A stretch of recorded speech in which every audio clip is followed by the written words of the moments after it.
Gold trusted gold buyers మీరు తాకట్టు పెట్టిన బంగారాన్ని విడిపించి ఈ రోజు ఉన్న మార్కెట్ ధరకు కొనబడను. ఢిల్లీ బాంబ్ బ్లాస్ట్ అనేది అయింది, సడన్ గా అయింది. అందులోనూ రెడ్ ఫోర్ట్ ఒక ప్రామినెంట్ ప్లేస్ లో జరిగింది, కార్లో జరిగింది, సూసైడ్ బాంబర్లు ఉన్నారని. వాట్ ఎగ్జాక్ట్లీ హ్యాపెండ్ అండి? ఏం జరిగింది అక్కడ? దీనికి ఒక బ్యాక్ స్టోరీ ఉంది కవిత గారు. మీకు చెప్పినట్లనే 3 రోజుల ముందు జమ్మూ కాశ్మీర్ పోలీస్ రేడ్లు మొదలుపెట్టారు. అక్కడ జైషే మహమ్మద్ పోస్టర్స్ ఒక 2 వారాలు 3 వారాల ముందు జైషే మహమ్మద్ పోస్టర్స్ కాశ్మీర్ వ్యాలీలో కనిపించింది, అనంతనాగ్, పుల్వామా ఏరియాస్లో. తర్వాత సీసీటీవీ చూసినప్పుడు 2-3 కనిపెట్టారు, వాళ్ళు పట్టుకున్నారు పోలీసు వాళ్ళు. వాళ్ళని ఇంటరోగేట్ చేసేటప్పుడు నెక్స్ట్ లింక్ ఎక్కడ వచ్చిందంటే 3 డాక్టర్స్ ఉన్నారు, వాళ్ళు డబ్బులు ఇచ్చి చేపించారని చెప్పి వీళ్ళు స్టేట్మెంట్ ఇచ్చారు. These are uneducated illiterate guys. దాని తర్వాత ఈ డాక్టర్ వాళ్ళ వెంటబడి ఫరీదాబాద్లో ఒక డాక్టర్ దొరికారు. Another was something somewhere in Punjab Haryana వైపు దొరికారు ఒకరు. Both are working doctors, medical doctors. దాని తర్వాత 3వ మనిషి కోసం పోలీస్ లెవెలాడుతున్నప్పుడే ఈ బ్లాస్ట్ జరిగింది. సో మీరు చెప్పినట్ల ఒక డాక్టర్ దగ్గర ఏమో క్యాస్టర్ ఆయిల్ దొరికింది, చాలా హ్యూజ్ క్వాంటిటీస్లో క్యాస్టర్ ఆయిల్. క్యాస్టర్ ఆయిల్తోని రిసిన్ అని చెప్పి ఒక కెమికల్ తయారు చేస్తారు, which is a very poisonous chemical. అది మీరు నీళ్ళలో కలిపితే కూడా టేస్ట్ మీకు రాదు దాన్ని, and it's an instant poison. మీరు ఒక పెద్ద వాటర్ ట్యాంక్లో తీసుకెళ్ళి పడేస్తే కూడా ఆ వాటర్ ట్యాంక్ నుంచి తాగే నీళ్ళు అందరూ చనిపోతారు. సైలెంట్గా కిల్లింగ్ అంతే. I can kill thousands literally ricin అనేది. And it's a very highly controlled drug. కానీ దాన్ని క్యాస్టర్ ఆయిల్ నుంచి ప్రొడ్యూస్ చేయాలంటే మీకు మెడికల్ నాలెడ్జ్ ఉండాలి దానికి. So this guy the doctor obviously had the medical knowledge, ఎట్లా దాన్ని కన్వర్ట్ చేయాలని చెప్పేసి ఐదర్ ఇంట్లో ల్యాబ్ సెటప్ చేసుకొని ఎట్లా తయారు చేసి క్యాస్టర్ ఆయిల్ ఉంచుకున్నాడు. That was huge quantity. ఎవరు అంత క్యాస్టర్ ఆయిల్ ఇంట్లో పెట్టుకోరు. మనం చిన్నపిల్లనప్పుడు క్యాస్టర్ ఆయిల్ పిల్లలకి ఇస్తాం అప్పుడు. That is very very minimal quantity. దాని తర్వాత నెక్స్ట్ డాక్టర్ దొరికాడేమో, that guy was caught in Faridabad. ఆయన దగ్గర మీరు చెప్పినట్లు 2600 కిలోల అమోనియం నైట్రేట్. అమోనియం నైట్రేట్ బాంబులో యూజ్ చేస్తారు. మీకు గుర్తుండి వరల్డ్ ట్రేడ్ సెంటర్ కన్నా ముందు ఒక బాంబ్ బ్లాస్ట్ జరిగింది అమెరికాలో, బేస్మెంట్లో, అదే వరల్డ్ ట్రేడ్ సెంటర్లో. అక్కడ జరిగిన బ్లాస్ట్లో ఆ డ్రైవరు చాలామంది చనిపోయారు ఆయనతోని. దేర్ అగైన్ అమోనియం నైట్రేట్ వస్తుంది. ఈ అమోనియం నైట్రేట్ యూజువలీ ఫర్టిలైజర్స్లో కూడా యూజ్ చేస్తారు. It's easily available. దాన్ని డ్యూయల్ పర్పస్ అంటారు, దాన్ని డ్యూయల్ పర్పస్ యూసేజ్ ఉంటుంది దానికి. సో పోలీసు వాళ్ళు అది ఇన్వెస్టిగేట్ చేస్తూ వస్తున్నప్పుడే సాయంత్రం ఈ పేలు జరిగింది 6:45 అట్లా రెడ్ ఫోర్ట్ దగ్గర. మీరు చెప్పినట్ల రెడ్ ఫోర్ట్ కన్నా కొంచెం ముందుకు వెళ్ళిన తర్వాత చాందీ చౌక్ దగ్గర. లక్లీ ఆర్ లక్లీ నిన్న రెడ్ ఫోర్ట్ హాలిడే, మండే రోజు ఆర్కియలాజికల్ సర్వే ఆఫ్ ఇండియా దాన్ని హాలిడే ఇస్తారన్నమాట. సో ఆ హాలిడే రోజే ఇది జరిగింది.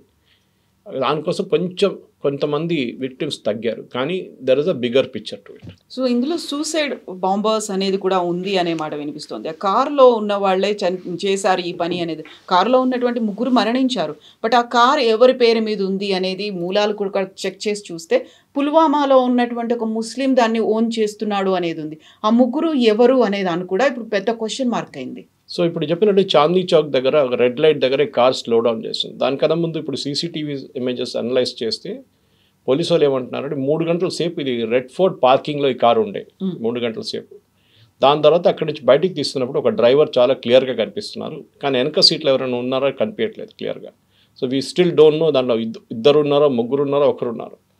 యూజువలీ ఫిదాయన్ అటాక్ అంటే సూసైడ్ బాంబింగ్ అటాక్ చేసి మనం పుల్వామాలో చూసాం. ఇది సిఆర్పిఎఫ్ వల్ల కాన్వాయ్ మీద దాడి చేసినప్పుడు 64 మంది చనిపోయారు. సింగిల్ మంది 1% డస్ ఇట్. 3-4 ఉండరు కార్లు. ఈ ఫరీదాబాద్ ఒక పోలీసు వాళ్ళు పట్టుకున్న తర్వాత డాక్టర్ని ఆయన ఇంట్రోగేట్ చేస్తున్నప్పుడే వీళ్ళకి పాసిబుల్గా వీళ్ళకి ప్యానిక్ అయ్యారు. వీళ్ళు నెక్స్ట్ మా మీద వచ్చి పడతారని చెప్పి బహుశా కార్లో ఆ కెమికల్స్ అంతా తీసుకొచ్చి కార్లో పెట్టుకున్నారు. వాళ్ళు దాని తర్వాత 3 గంటల సేపు తిరిగారు. ఏం చేయాలో తెలియదు, ఎందుకంటే వాళ్ళు ప్యానిక్ అయ్యారు. పోలీసు వాళ్ళు 100% మమ్మల్ని పట్టుకుంటారని తెలిసిపోయింది. కార్ ఇష్యూ పక్కన పెడతాం ఫర్ నౌ. ఇది ఎందుకు చేశారనేది that is the first question. Car మనకు తెలిసిందే ఇట్ చేంజ్ హ్యాండ్స్ అన్నమాట. కానీ ఇది అక్కడే పేల్చాలని ప్లాన్ చేశారా, లేకుంటే కొంచెం ముందుకు వెళ్తే సెంట్రల్ ఢిల్లీకి వెళ్ళిపోతారు, కొనాట్ ప్లేస్. అక్కడ 15 minutes from Chandni Chowk is Connaught Place. Evening ట్రాఫిక్లో మ్యాక్సిమం 20 minutesలో వెళ్ళిపోతారు. అక్కడికి వెళ్ళే ముందు యాక్సిడెంటల్గా అది పేలిందా, బికాస్ దీనికి డెటనేటర్స్ కనెక్ట్ చేసి ఉంటారు, ఫైరింగ్ మెకానిజం ఉంటుంది. అది కూడా సిఎన్జి ట్యాంక్ పక్కన పెట్టేది. This was the hybrid car i20 హండై. దాంట్లో పెట్రోల్గా వాడుకోవచ్చు, సిఎన్జిగా వాడుకోవచ్చు. CNG is very deadly.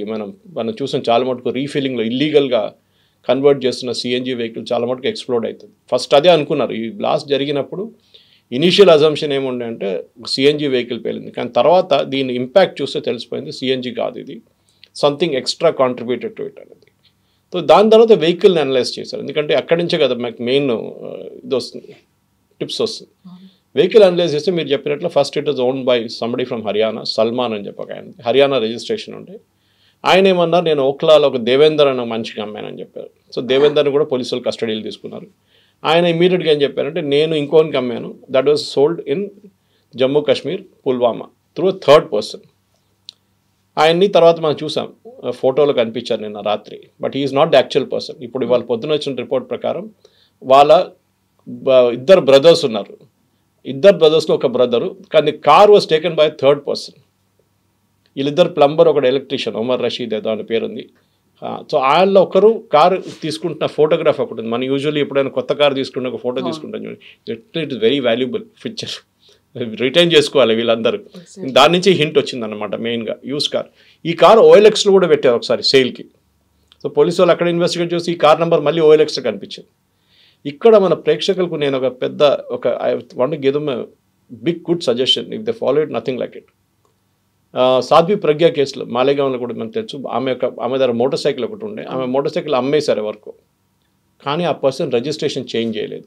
అదే మోటార్ సైకిల్ బాంబు పెట్టి ఎవరో పేల్చారు. మీరు బండి అమ్ముతున్నప్పుడు ఏదో యూస్ కార్ వాళ్ళకో మిగతా వాళ్ళకో లేకుంటే రామ్కోట్లో వెళ్ళి 2-వీలర్ మార్కెట్లో అమ్మడం కాదు. వెహికల్ రిజిస్ట్రేషన్ మీరు ఇమ్మీడియట్గా మ్యాక్సిమం 2 or 3 డేస్లో వెహికల్ రిజిస్ట్రేషన్ కావాలి. ఇప్పుడు యూజువలీ యూస్ కార్ తీసుకెళ్తే ఆడేమంటాడు, అమ్మినప్పుడు మిమ్మల్ని పిలిచి మీ సంతకం తీసుకుంటాను అంటారు. Sometimes it may not cell for months, లేకుంటే నడిమిట్లో వీళ్ళు కావాలని చెప్పి ఎవరికి ఇచ్చేస్తారు జాయ్ రైడ్కి, వాడు వెళ్ళి తీసుకెళ్ళి వాడిని కొట్టి వాడు చనిపోతే సైక్లిస్టో మోటార్ సైక్లిస్టో మీరు డబ్బులు కట్టాల్సి వస్తుంది. This is the big thing. Vehicle transfer అనేది కంపల్సరీగా చేపియాలి. ఇప్పుడు ఈ కేసు ఏం జరిగిందంటే ఎవరికి పేపర్ లేకుండా అమ్మారు వెహికల్స్, డబ్బులు తీసుకున్నారు వెహికల్ ఇచ్చేసారు, డబ్బులు తీసుకున్నారు వెహికల్ ఇచ్చేసారు, నడిపించుకుంటున్నారు. ఎవరికి ఇంత డౌట్ ఎందుకు రాలేదు? సల్మాన్ అనే మంచిగానే డౌట్ రావాలి ఉండే కదా, నా కారు ఇంకోటికి ఇచ్చినప్పుడు నా తల మీద వచ్చి పడుతుంది, కానీ వీళ్ళకి ఇంపాక్ట్ తెలియదు. నా కారు 3 సార్లు అమ్మాను నేను ఇప్పుడు దాకా. 3 cars which had all 2 cars, earlier cars, Maruti 800 9 years తర్వాత అమ్మాను, అండ్ మా టాటా ఇండిగో ఉండే దాని తర్వాత, దాన్ని కూడా అబౌట్ 8 years తర్వాత అమ్మాను. ఈ 2 కార్లు అమ్మినప్పుడు ఐ మేడ్ ష్యూర్ ఎవరికి అమ్మాను ఆయన దగ్గర పక్కన నిలబడి పని చేయించాను నేను ఆన్లైన్లో, and it was registered and transferred. Second car also same thing, Trimulgherry ఆర్టీఓలు తీసుకెళ్ళి అక్కడ నిలబడి చేయించాను నేను రిజిస్ట్రేషన్. ఇది చాలా ఇంపార్టెంట్. సరే టెర్రర్ కేసుకి తిరిగి వస్తాం మనం. ఈ టెర్రర్ కేసులో ఇప్పుడు పోలీసు వాళ్ళు ఏం చెప్తున్నారంటే, ఈ కార్ డ్రైవ్ చేస్తున్న మనిషి ఒక వన్ ఆఫ్ ద డాక్టర్స్, 3వ మనిషి, ఆయన దొరకలేదు వాళ్ళకి. దీన్ని ఫరీదాబాద్ మాడ్యూల్ అంటున్నారు. అంటే ఫరీదాబాద్లో ఉన్న ఇల్లు దొరికింది, అక్కడ 2 డాక్టర్లు ఉన్నారు, కానీ ఒకరే దొరికిండు, ఇంకోటి పారిపోయిండు. So this was the person who took the car, and దాని ఇన్వెస్టిగేషన్ ఇంకా నడుస్తుంది. బహుశా ఇవాళ ఈవినింగ్ రేపు పొద్దున్న దాకా దాని డీటెయిల్స్ మనకు వచ్చేస్తుంది. ఎందుకు చేశారు? ఆల్ఫ్రెడ్ హిచ్కాక్ కానీ అగతా క్రిస్టీ కానీ ఒక సీన్కి వచ్చినప్పుడు, ఈవెన్ హెర్క్యుల్ పెరాట్ సీన్కి వచ్చినప్పుడు ఫస్ట్ ఏం అడుగుతారంటే, who benefits from this? Exactly. So ఎందుకు చేశారు? ఇప్పుడు మనం దానికి ఒక బ్యాక్ స్టోరీ ఉంది. జైషే మహమ్మద్ డెప్యూటీ ఒక 3 వారాల ముందు ఒక వీడియో రిలీజ్ చేసి, భారతదేశంలో మేము ఒక పెద్ద హిందుస్థాన్ మే హమ్ బహుత్ బడా ఎక్ జంగ్ కర్నే వాలే హం, దిస్ టైమ్ ఫ్రమ్ బంగ్లాదేశ్ అన్నారు. పాకిస్తాన్ వైపు నుంచి కాదు, ఎందుకంటే అక్కడ మొత్తం ఆర్మీ కాన్సన్ట్రేషన్, ఇండియన్ ఆర్మీ అక్కడ ఫుల్ అలర్ట్లో ఉన్నారు, బంగ్లాదేశ్ వైపు నుంచి వస్తుంది ఈసారి అని చెప్పారు. హఫీజ్ సయీద్ అసిస్టెంట్ ఆయన. This videos there on internet. So అది ఫస్ట్ ఇండికేషన్ ఉండే. ఇప్పుడు చాలామంది అడుగుతున్నారు, అంటే మన ఇంటెలిజెన్స్ వాళ్ళు ఏం చేస్తున్నారు, నిద్రపోతున్నారా అని. మనకు తెలియకుండా చాలా ఇంటెలిజెన్స్ వాళ్ళు చాలా టెర్రరిస్ట్ అటాక్ ఆపారు. వాళ్ళు ఎప్పుడు మాట్లాడరు దాని గురించి. ఇంగ్లీష్లో ఒక సేయింగ్ ఉంది, terrorist has be lucky only once, security agency has be lucky always. 100%, కానీ 99% దే విల్ బి లక్కీ, 1% ఇట్లా చేతిని జారిపోతారు. చాలామంది కంపేర్ చేస్తారు, యూఎస్లో 9/11 జరిగిన తర్వాత ఇవాళ దాకా యూఎస్లో ఒక్క టెర్రర్ అటాక్ కూడా జరగలేదు, ఎందుకు అని. దానికి కారణాలు ఉన్నాయి కవిత గారు. మీరు you have travel to US, you know how it is. Very strict checking at the airports. మీరు ఎవరు, ఎందుకు వస్తున్నారు, ఎప్పుడు దాకా ఉంటారో, ఎక్కడ వెళ్తారు, మీకు వీసా ఇష్యూ చేసేప్పుడు ఆ ప్రాసెస్ స్టార్ట్ అవుతుంది. అది చాలా క్రూషియల్. మన దేశంలో ఏమైపోతుందంటే 140 కోట్ల మంది open borders. Nepal is a total open border. Myanmar వైపు ఇప్పుడు కొంచెం ఫెన్సింగ్ వేస్తున్నారు. బంగ్లాదేశ్ కూడా టోటలీ ఓపెన్ బార్డర్. చాలా ప్లేస్లో ఫెన్సింగ్ వేస్తారు, కానీ మళ్ళీ కూడా మమతా బెనర్జీ లాంటి వాళ్ళు ఉన్నప్పుడు అందరిని తీసుకొచ్చిస్తారు బంగ్లాదేశ్ నుంచి. వాడు టెర్రరిస్ట్గా తయారవుతాడో, వాడు మేస్త్రిగా తయారవుతాడో, కార్పెంటర్గా తయారైతే మనకు తెలియదు. ఇప్పుడు మీరు అడగొచ్చు, ఇట్లా ఉన్నప్పుడు మన గవర్నమెంట్ ఏం చేస్తున్నారు? That is a very obvious question. చేస్తున్నారు, there is no doubt about it. కానీ చాలా చేయాలి ఇంకా.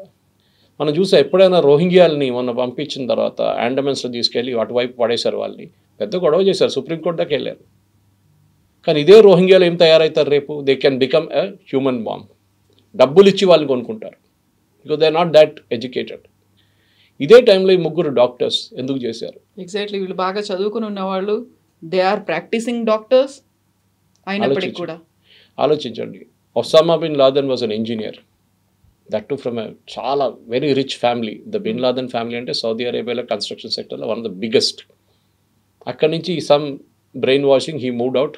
రిలీజియస్ మొత్తం తలకెక్కిచ్చేసింది మొత్తం. దాంట్లో ఆయన పిచ్చి పట్టేసి టెర్రరిజంలో వచ్చేసింది.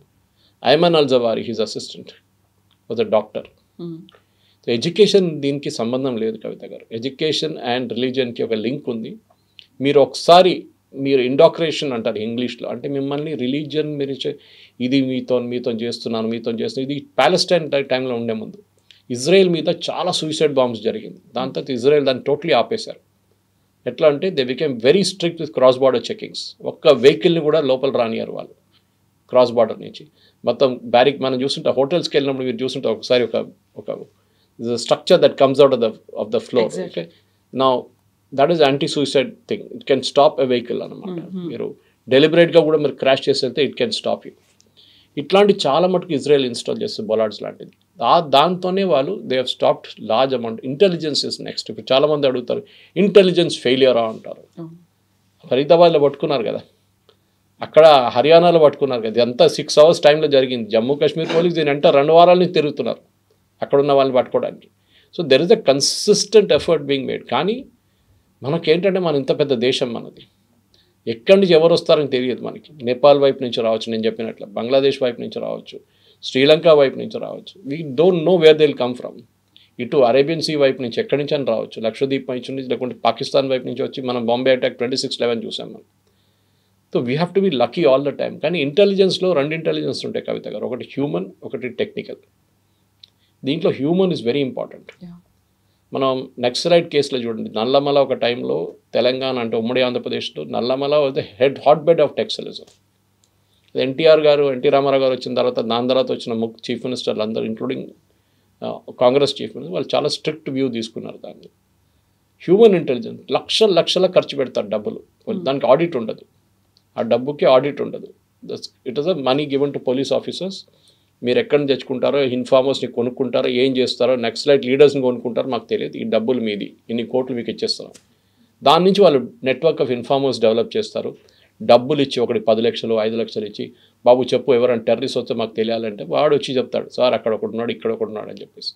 That is one intelligence. Technical ఏంటంటే మనందరికీ తెలిసిందే, ఫోన్ కాల్స్ కానివ్వండి, టెలిగ్రామ్, వాట్సాప్, అది కాకుండా ఈమెయిల్స్, ఏ సోర్స్ నుంచి అయినా, సిగ్నల్, దేని నుంచి అయినా మనం వాడుకున్న దాన్ని ట్రాప్ చేయవచ్చు. నేను బహుశా నిన్న చెప్పాను మీకు దీని గురించి. వాట్సాప్లో ఎండ్ టు ఎండ్ ఎన్క్రిప్షన్ అనేది లేదు. వీళ్ళు చెప్తారు that nobody can read your message, nobody can read it, it can be read, no problem. Second, for every phone, iPhone కానివ్వండి, ఏ ఫోన్ అయినా కానివ్వండి, and original key is with the owner which is the company. వాళ్ళు ఏం కావాలంటే చేయొచ్చు. వాళ్ళు కావాలంటే అప్డేట్ చేస్తున్నాడు సాఫ్ట్వేర్ని, updation is mean they are controlling your phone. అది మీ phone is out of this updation range, అది కొత్త వర్షన్ వచ్చింది మార్చుకోండి, got an old version in your phone అని చెప్తారు. ఎందుకు? ఆ ఫోన్కి తెలుసు మీ దగ్గర ఓల్డ్ వర్షన్ ఉందని. Same with your laptop. మీరు ల్యాప్టాప్లో విండోస్ అప్డేట్ చేయకపోతే ఒకసారి చెప్తాను, Windows is not updated, please update your Windows. So this technical intelligence కూడా చాలా ఇంపార్టెంట్. మన దేశంలో NTR, national technical research organisation అని చెప్పి జనరల్ VK సింగ్ ఉన్న టైంలో సెటప్ చేశారు. పెద్ద కాంట్రవర్సీ అయింది, మీకు గుర్తుంటుంది. ఆయన ఇంటి బయట ఎవరో ఒక వెహికల్ పెట్టారు అని చెప్పి పెద్ద గొడవ జరిగింది ఆ టైంలో. And then it was disbanded. అండ్ అజిత్ దోవల్ గారు తిరిగి వచ్చిన తర్వాత దాన్ని మళ్ళీ రీఇన్స్టాల్ చేశారు. టెక్నికల్ ఇంటెలిజెన్స్ చాలా ఇంపార్టెంట్. ఎందుకంటే ఈ terrorist usually satellite phones use చేస్తారు, ఇరిడియం లాంటి ఫోన్స్ అంతా. దాన్ని ట్రాక్ చేయడం చాలా కష్టం. కానీ ఇప్పుడు దానికి కూడా టెక్నాలజీ ఉంది. కొన్ని దేశాలు అయితే బ్యాన్ చేసేసారు. For example if you go to Ladakh you cannot carry a satellite phone. మీరు ఎయిర్పోర్ట్లోనే వాళ్ళు కాన్ఫిస్కేట్ చేసేస్తారు దాన్ని. సో అట్లాంటి పరిస్థితుల్లో మనం డెఫినెట్గా టెక్నికల్ ఇంటెలిజెన్స్ మీద చాలా మటుకు మన నిఘా ఉంటుంది. అది నడుస్తుంది, మనకు తెలియదు. నార్మల్ ప్రజలకి ఏం నడుస్తుందో, రా వాళ్ళు చేస్తున్నారో, ఐబీ వాళ్ళు చేస్తున్నారో, మిగతా వాళ్ళు చేస్తున్నారో, వీ జస్ట్ డోంట్ నో. కానీ మన టెక్నికల్ కాంపిటెన్స్ చాలా మట్టుకు పెరిగింది, ఎస్పెషలీ 26/11 తర్వాత. అప్పుడు మనకు గుర్తుంటుంది, మానేసార్ నుంచి ఢిల్లీ ఎయిర్పోర్ట్కి రావడానికి 2 గంటల సేపు పడుతుండే హర్యానా నుంచి. NSG headquarters Manesar. అక్కడి నుంచి ఫ్లైట్లో ముంబైకి వెళ్ళడానికి మళ్ళీ ఒక 1.5-2 గంటలు తీసుకుంటుంది. They reached at 4:30 in the morning. పెద్ద స్టోరీ ఆర్వీఎస్ మణి గారి బుక్లో ఉంది, ఎందుకు జరిగింది, శివరాజ్ పాటిల్ ఎట్లా ఆపారు వాళ్ళు ఎందుకు వెళ్ళనీయలేదు బాంబేకి అని చెప్పేసి. నౌ ఎవ్రీ సిటీ దగ్గర ఒక హబ్ ఉంది. మన దగ్గర ఇబ్రాహీంపట్నం వైపు ఉంది, ముందు ట్రిమిల్గిరి దగ్గర ఉండే ఎన్ఎస్జీ హబ్. ఎన్ఎస్జీ వాళ్ళ దగ్గర 2 కాంపిటెన్సీస్ ఉన్నాయి. ఒకటి క్లోజ్ క్వార్టర్ సెక్యూరిటీ, అంటే ఉన్న విఐపీని ప్రొటెక్ట్ చేయడానికి ముందు వాళ్ళని పెట్టుకున్నారు, తర్వాత తీసేశారు. ఇప్పుడు వాళ్ళు ఆ డ్యూటీలో వారు ఇప్పుడు లేరు. వాళ్ళు హైజాకింగ్ కానివ్వండి, మోడర్న్ డే అర్బన్ వార్ఫేర్, అది కాకుండా మిగతా ఏదైనా అర్బన్ రిలేటెడ్ టెర్రరిస్ట్ యాక్టివిటీని వాళ్ళు డీల్ చేస్తారు. వాళ్ళ దాంట్లో 2వ డివిజన్ ఈజ్ ఇన్వెస్టిగేషన్ డివిజన్. సైంటిఫిక్గా ఫర్ ఎగ్జాంపుల్ ఒక బాంబ్ బ్లాస్ట్ జరిగింది అనుకోండి, ద మోస్ట్ క్రూషియల్ థింగ్, అది నిన్న చూసి నాకు చాలా బాధ అనిపించింది కవిత గారు, అందరు అక్కడిక్కడ నడుస్తున్నారు, పబ్లిక్ ఫోటోలు తీసుకుంటున్నారు, సెల్ఫీలు తీసుకుంటున్నారు. ఆ క్రైమ్ సీన్ని మీరు ముట్టకూడదు. అది ఇజ్రాయెల్ దగ్గర నుంచి నేర్చుకోవాలి. వాళ్ళ దగ్గర ఒక బాంబ్ బ్లాస్టో లేదు ఏదైనా జరిగితే they cordon off the entire area. Of course వాళ్ళ పాపులేషన్ తక్కువ ఉందనుకోండి. మన దగ్గర చాందీ చౌక్ లాంటి ప్లేస్లో they would destroy the complete evidence. కింద పడున్న కెమికల్ ఏదైనా ఉంటే ఆ కార్ నుంచి అది ఎవడో షూస్ కిందనో వెళ్ళిపోతుంది అట్లనే అది. So you should not touch. అది ఒక పెద్ద నిన్న చూసి అదే ఒక I was really disturbed. Security వాళ్ళు వచ్చే ముందు వీళ్ళందరూ they already got in to the action. సరే మీరు ప్యాసింజర్స్ని రెస్క్యూ చేస్తున్నారో అదంటే that's a different thing, I can appreciate. కానీ ఆ క్రైమ్ సీన్ నుంచి జరిగిపోవాలి. మన హైదరాబాద్లో కూడా దిల్సుఖ్ నగర్ బ్లాస్ట్ జరిగింది, లుంబిని పార్క్లో బ్లాస్ట్ జరిగింది, గోకుల్ చాట్లో బ్లాస్ట్ జరిగింది, మెక్కా మస్జిద్లో జరిగింది. ఇక్కడ అన్ని చోట్లలో మనం చూసాం, ఎక్సెప్ట్ ఫర్ లుంబిని పార్క్, అక్కడ కొంచెం క్రౌడ్ని ఇమీడియట్ మూవ్ చేసేస్తారు. మిగతా అన్ని ప్లేసెస్లో మన వాళ్ళు వచ్చి అక్కడ ఇక్కడ నడుచుకుంటూ వెళ్ళారు. That destroy the evidence will get destroy. రేపు కోర్టులో వీళ్ళని ప్రాసిక్యూట్ చేయాలంటే ఎవిడెన్స్ కావాలి మనకి. This is very important. ఈ మధ్యనే ఇంటెలిజెన్స్ రిపోర్ట్స్ అనేవి వచ్చాయి అనేది, పీఓకేలోకి ఎంటర్ అయిపోయారు అనేది, లైన్ ఆఫ్ కంట్రోల్లో కూడా ఎంటర్ అయిపోయారు, డ్రోన్స్తో వాళ్ళు ఆపరేట్ చేశారు, ఎక్కడైతే వీకర్గా ఉందో, ఎక్కడైతే వల్నరబుల్గా ఉందో అక్కడ నుంచి వాళ్ళు లోపలికి వచ్చారు. దే ఆర్ ప్లానింగ్ 2 రకాలుగా చేస్తున్నారు. ఒకటేమో డ్రగ్స్ కావచ్చు, లేకపోతే ఇల్లీగల్గా వెపన్స్ని ఒక మాఫియా లాగా చేస్తున్నారు. ఇంకొకటి ఇక్కడ ఉన్నటువంటి స్లీపర్ సెల్స్ని చాలా యాక్టివ్ చేస్తున్నారు అనే దాంతో పాటుగా ఎక్కడైనా సూసైడ్ ఫిదాయిన్ అటాక్స్ చేయడానికి కూడా సూసైడ్ బాంబర్లు కూడా రెడీగా ఉన్నారు, వాళ్ళని యాక్టివేట్ చేస్తున్నారు అనేమాట. సో అది వచ్చినటువంటి 1 వీక్లోనే ఈ ఇన్సిడెంట్ జరిగింది అంటే మీరు చెప్పినట్టుగా ప్రతిదానికి జాయినింగ్ ద డాట్స్ అనుకుంటే they have a bigger plan అని అర్థమవుతోంది కదా. కరెక్ట్. ఇప్పుడు అదే జరిగింది. ఇప్పుడు ఈ కేసులో it is more of a local. ఇప్పుడు పాకిస్తాన్ వాళ్ళు అదే అంటారు, ఇప్పుడు మమ్మల్ని ఎందుకు అంటున్నారు, మీ వాళ్ళు చేపించారు కదా అంటారు. అఫ్కోర్స్ జైషే మొహమ్మద్ ఉండేది పాకిస్తాన్లో, కానీ మన దగ్గర ఉన్న ఎడ్యుకేటెడ్ స్లీపర్ సెల్స్ని యాక్టివేట్ చేస్తున్నారు. మీకేమో అనిపిస్తుంది, పక్కన ఉన్నవాడు ఒకడు పోరోడు పొద్దున ఉద్యోగానికి వెళ్తున్నాడు, మిల్క్ ప్యాకెట్ తీసుకున్నాడు, చాయ్ తయారు చేస్తాడు, బ్రేక్ఫాస్ట్ తయారు చేసి ఉద్యోగానికి వెళ్తున్నాడు, మళ్ళీ సాయంత్రం వస్తాడు, షూస్ క్లీన్ చేస్తున్నాడు, మిగతా కార్ తీస్తున్నాడు, కార్ క్లీన్ చేస్తున్నాడు, రెగ్యులర్ యాక్టివిటీ ఉంటుంది. కానీ మీరు ఎప్పుడు సస్పెక్ట్ చేయరు that he can be a sleeper cell. ఆ నార్మల్ పర్సన్ నుంచి స్లీపర్ సెల్ మూవ్ అయ్యేది ఒక పర్సనల్ డిసిషన్. అది ఒక doctor, why should he get involved in a terrorist activity? అక్కడే వస్తుంది రిలీజన్ అనేది. మిమ్మల్ని బ్రెయిన్ వాష్ చేస్తారు. ఎందుకంటే వీళ్ళు డబ్బులు పెట్టి కొనక్కర్లేదు, వీళ్ళ దగ్గర డబ్బులు ఉంటుంది. Especially rich people like doctors, I'm assuming at least well to do, నా రిచ్ అని చెప్పలేము. అట్లాంటి వాళ్ళని వీళ్ళు రిలీజన్ పెట్టి చేస్తారు. చూడండి మిమ్మల్ని ఇట్లాంటి దారుణం పని చేస్తున్నారు, Indian government is doing, Modi is doing this, అది ఇది అని చెప్పి బ్రెయిన్ వాష్ చేస్తారు. యాజ్ ఇట్ ఈస్ మన పాలిటిక్స్లో అది ఉంది. ఎందుకంటే మనం చూస్తాం ఈ కాంగ్రెస్ లీడర్స్ కానివ్వండి, మిగతా కొంతమంది రిలీజన్ని వాడుకుంటారు వాళ్ళు ఎప్పుడైనా. అది చాలా డేంజరస్. ఈవెన్ ఇప్పుడు బీజేపీ మీద కూడా వీళ్ళు అక్యూజ్ చేస్తారు, వాళ్ళు హిందువులు మరి మేము ముస్లిమ్స్ అని. అది కాదు. ఈ కేసులో చూడండి, హిందూ ముస్లిం అని చూడలేదు, అక్కడ తీసుకొచ్చి బ్లాస్ట్ చేస్తున్నాడు, ఎంతమంది చనిపోయారు తెలియదు మనకి. లక్కీలీ ఆ రోజు రెడ్ ఫోర్ట్ హాలిడే ఉండే, ఆ రోజు దట్ ఈస్ మండే రోజు, ఆర్కియాలజీ సర్వే ఆఫ్ ఇండియా ఎక్కడైనా కానీ హాలిడే ఉంటుంది. సో క్రౌడ్ అక్కడ తక్కువ ఉండే. కానీ వీళ్ళు సెంట్రల్ ఢిల్లీకి వెళ్ళారు అనుకోండి, అక్కడ పరిస్థితి దారుణం అవుతుండే, ఎస్పెషల్లీ కొనాట్ ప్లేస్ లాంటి ప్లేస్లో ఇంక చాలామంది చనిపోతుండే. So we have to first find out motivation of why people do what they do. ఇప్పుడు కసబ్ కానీ మిగతా వాళ్ళు కానీ they were uneducated fellows, illiterate fellows. వాళ్ళు ఈజీ డబ్బులు పెట్టి కొనుక్కున్నారు వాళ్ళు. మీ ఫ్యామిలీని మేము చూసుకుంటాం. ఇది ఇజ్రాయెల్ వాళ్ళ పాలసీ కూడా. ఇజ్రాయెల్ ప్యాలెస్టీన్తో గాజా లాంటి మిగతా దానికన్నా ముందు when they were dealing with suicide bombers, వాళ్ళు ఏం చేస్తారంటే సూసైడ్ బాంబర్ వచ్చి మన దగ్గర బాంబ్ చేసి వెళ్తే, ఇజ్రాయెల్లో బాంబ్ చేసి వెళ్తే వాడు ఇల్లు ఎక్కడ ఉందో అక్కడ వెళ్ళి ఇల్లు మొత్తం ధ్వంసం చేస్తారు బుల్డోజర్ పెట్టి. అది యోగి ఆదిత్యనాథ్ కూడా చేసి ఉంటారు, మీరు చూస్తున్నారు. అది ద ఐడియా ఈజ్ నువ్వు పోతే పో, మీ ఫ్యామిలీ కూడా ఉండరు అని. ఎందుకంటే వీళ్ళకి డబ్బులు ఇచ్చి మీ ఫ్యామిలీని మేము అడ్డుకుంటాం, మేము చూసుకుంటాం, వాళ్ళకి ₹1,00,00,000 ఇస్తాం, నువ్వు హ్యాపీగా వెళ్ళి సూసైడ్ బాంబ్ చేసుకొని చనిపో, నువ్వు జహన్నంకి వెళ్ళిపోతావు, అక్కడ ఊర్లు నీకోసం ఎదురు చూస్తున్నారని చెప్తారు. కానీ దిస్ ఇస్ ద థింగ్, మీరు ఫియర్ ఆఫ్ గాడ్ అన్నమాట. వాళ్ళని నువ్వు పోతే పోయినావు కానీ నీ ఇల్లు ఉండదు, నీ ఫ్యామిలీ ఉండదు, మొత్తం అందరిని ధ్వంసం చేస్తామంటే వాడు 2 సార్లు ఆలోచిస్తాడు ఇది నేను చేయాలన్నా వద్దని. We don't know. ఈ ఇద్దరు కస్టడీలో ఉన్న డాక్టర్స్ని ఇంటరోగేట్ చేస్తే వాట్ మోటివేటెడ్ దెమ్, ఎందుకు చేస్తున్నారు ఇట్లాంటి పనులు అనేది అప్పుడు తెలుస్తుంది. It is sheer hate for India, Bharat, or sheer hate against Hindus, ఏదైనా కానివ్వండి, or sheer hate against the Jammu Kashmir government, చెప్పలేం మనం, or motivation from terrorist across the border. మీరు అక్కడ స్లీపర్ సెల్స్ని వాళ్ళు ఐడెంటిఫై చేసి అక్కడ మిగతా 3rd గల్ఫ్ స్టేట్స్కి తీసుకెళ్ళి అక్కడ కలిసి అక్కడ బ్రెయిన్ వాష్ చేసి అక్కడి నుంచి మళ్ళీ మీరు వచ్చి మొత్తం రెడీగా తయారవుతారు. మీరు గుర్తుంటుంది కవిత గారు, అలీగఢ్లో ఒక రేడ్ జరిగింది, Uttar Pradesh Bareilly Aligarh, I don't remember. 2047 కన్నా ఇండియాలో ఒక ఇస్లామిక్ స్టేట్ పెడతామని చెప్పి PFI డాక్యుమెంట్ ఒకటి దొరికింది వాళ్ళకి. It's very exhaustive document. Popular front of India తయారైంది కేరళ నుంచి, బ్యాన్ అయింది. దాని తర్వాత వాళ్ళ పొలిటికల్ ఆర్గనైజేషన్ పేరు SDPI. దీనికన్నా ముందు డిస్కస్ చేసాం మనం. వాళ్ళు ఈ హిజాబ్ ఇష్యూ వచ్చినప్పుడు కర్ణాటకలో, హిజాబ్ ఇష్యూ వచ్చినప్పుడు కర్ణాటకలో చాలా యాక్టివ్ ఉన్నారు. కానీ ఈ డాక్యుమెంట్ దొరికింది బీహార్లో, యూపీలో. ఎట్లా దొరికిందండి అక్కడ? అంటే the extended wing has gone all the way. Network అంతలా ఎక్స్పాండ్. మన ఢిల్లీ రైట్స్ చూసినప్పుడు ఇప్పుడు షర్జీల్ ఇమామ్ వీళ్ళు బెయిల్ అప్లై చేస్తున్న ఏమంటున్నారు, మేము ఏం చేయలేదు, మేము ప్రొటెస్ట్ చేసాం. ప్రొటెస్ట్ చేస్తే 54 మంది ఎట్లా చనిపోయారండి? They were bomb blast, killing, firing అన్నీ జరిగింది కదా.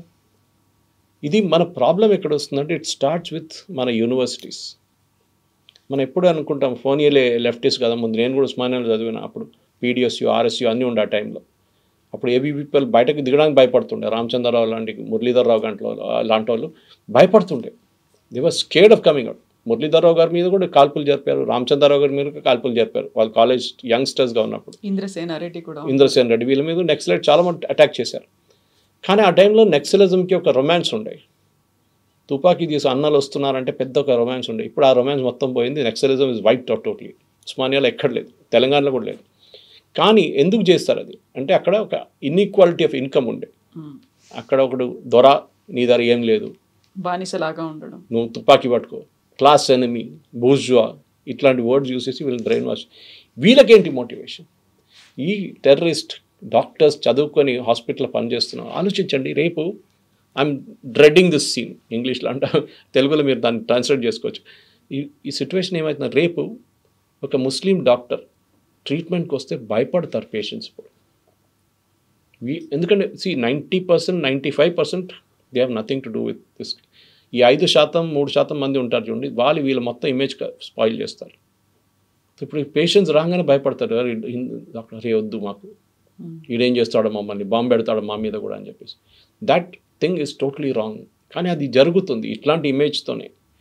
దానికోసం మీరు చూడండి, సౌదీ అరేబియా, UAE, బహ్రెయిన్ ఇట్లాంటి కంట్రీస్లో మీరు ఒక ప్యాలెస్టీనియన్ ఫ్లాగ్ బయటకు తీసి ఇట్లా జస్ట్ స్వర్ల్ చేస్తే చాలు మిమ్మల్ని కస్టడీలో తీసుకుంటారు వాళ్ళు. మన దేశంలో ఓపెన్గా దాన్ని తిప్పుతారు, ర్యాలీస్ అవుతాయి, ర్యాలీస్ జరుగుతుంది. అక్కడ ట్రై చేసి చూడండి, ఒక ర్యాలీ తీయండి, ఒక స్లోగన్ చెప్పండి, ఇంతిఫాదా స్లోగన్ కూడా లోపల వేసుకుంటారు. ఎందుకంటే వాళ్ళకి తెలుసు రాడికలైజేషన్ అక్కడి నుంచే మొదలవుతుందని. So they are very strict. Islamic countries extremely strict ఇట్లాంటి యాక్టివిటీస్. వాళ్ళకి భయం ఉంది, వాళ్ళకి తెలుసు రేపు వాళ్ళ మీదే భస్మాసుర ఎఫెక్ట్ వస్తుందని. వాళ్ళ తల మీద తీసుకొని చేయి పెడతారని వాళ్ళకి తెలుసు. సో దానికి మన దేశంలో కూడా ఇది ఇప్పుడు ఆగదు, ఇంకా ఉంటుంది ఇట్లానే. But we have to be careful. మన ప్రాసెస్ కానీ, సిస్టమ్స్ కానీ, మన ఇంటెలిజెన్స్ కానీ వాళ్ళ పని చేస్తున్నారు. బట్ యాజ్ సిటిజన్స్ మనకు కూడా ఒక రెస్పాన్సిబిలిటీ ఉంది. ఒక బ్యాగ్ పక్కన పడి ఉంటే అది అక్కడ పడింది ఏమవుతుంది? రైల్వే స్టేషన్ వెళ్ళినప్పుడు 500 మంది 600 మంది ఎంటర్ అవుతారు. ఇప్పుడు సికింద్రాబాద్ కానీ, కాచిగూడ కానీ, మీరు ఎక్కడైనా వెళ్ళండి, బ్యాగేజ్ స్కానర్ ఉంది, ఎవ్వరు వాడరు. వాడితే ఒక సరిపోదు, పెద్ద లైన్ అయిపోతుంది. చెకింగ్ కోసం మీకు 5-6 బ్యాగేజ్ స్కానర్లు కావాల్సి వస్తుంది. మీకు ఎయిర్పోర్ట్లో కల్చర్ ఉంది, to limited extent, large extent ఎయిర్పోర్ట్లో సెక్యూరిటీ కల్చర్ ఉంది. కానీ ఇక్కడ రైల్వే స్టేషన్ ఇట్లాంటి స్పాట్స్ పికప్ చేస్తారు వీళ్ళు, టెర్రరిస్ట్ ఎక్స్ప్లాయిట్ చేయడానికి. ఆ ఒక్క బ్యాగ్లో ఇప్పుడు చూడండి, ఈ వారం మొత్తం చెక్కింగ్ ఉంటుంది కవిత గారు, ఫుల్ చెక్కింగ్. మన కర్నూలు బస్ డిజాస్టర్ తర్వాత చూసాం, ఇప్పుడు వెళ్ళి చూడండి ఒక్క బస్సు చెక్కింగ్ ఉండదు. మళ్ళీ నైట్ కూడా ఇంకో ఇన్సిడెంట్ అయింది విహారీ ట్రావెల్స్ బస్. అదే అంట. సో ఇట్లాంటిది ఇప్పుడు నెక్స్ట్ 1 వీక్ కార్లు ఆపడం, బస్సులు ఆపడం, రైల్వే స్టేషన్ చెక్కింగ్, అక్కడ చెక్కింగ్, ఇక్కడ స్నిఫర్ డాగ్స్ అన్నీ ఉంటుంది. వారం తర్వాత మర్చిపోతారు. మన కల్చర్లో లేదు అది. ఎవడో వస్తాడో ఏమైంది మనకేమైంది, 140 కోట్ల మంది ఉండి 10 మంది చచ్చిపోయారు అంతే కదా అంటారు. That is the attitude. So we should ఆ కల్చర్ డెవలప్ చేయాలి మనం. ఇది నాట్ జస్ట్ మోదీ గారి పని కాదు, అమిత్ షా గారి పని కాదు, అజిత్ దోవల్ గారు కాదు, మనకు కూడా ఒక రెస్పాన్సిబిలిటీ ఉంది. If you notice something suspicious, ఎవరో సస్పీషియస్గా బిహేవ్ చేస్తున్నారు, ఎవరో large sums of money withdraw చేస్తున్నారు ఏటీఎం నుంచి అని చూసాం, మన పక్కన నిలబడినప్పుడు చూసాం. You have to report these things. ఎందుకు అనేది కానీ మనం చేయం. ఎందుకులే పోలీస్ స్టేషన్, పోలీసులు, ఈ కిరికీలంతా, వాడు చేస్తే వాడు చేయని, ఎవడో వస్తాడు అని యాటిట్యూడ్ వచ్చేస్తుంది మన దాంట్లో. వెరస్ యూ గో టు ఇజ్రాయెల్, ఈ యాటిట్యూడ్ అక్కడ లేదు. Every small thing and every Israel is trained. That is most important thing. So మన దగ్గర కూడా ఈ అటాక్ చూద్దాం. మనం ఇంకా 2-3 రోజులు, బహుశా ఇవాళ ఈవినింగ్ దాకా రేపు పొద్దున్న దాకా ఒక ప్రిలిమినరీ రిపోర్ట్ అయితే వస్తుంది. ఎందుకు జరిగింది, ఎందుకు చేశారు, ఎవరు చేశారని.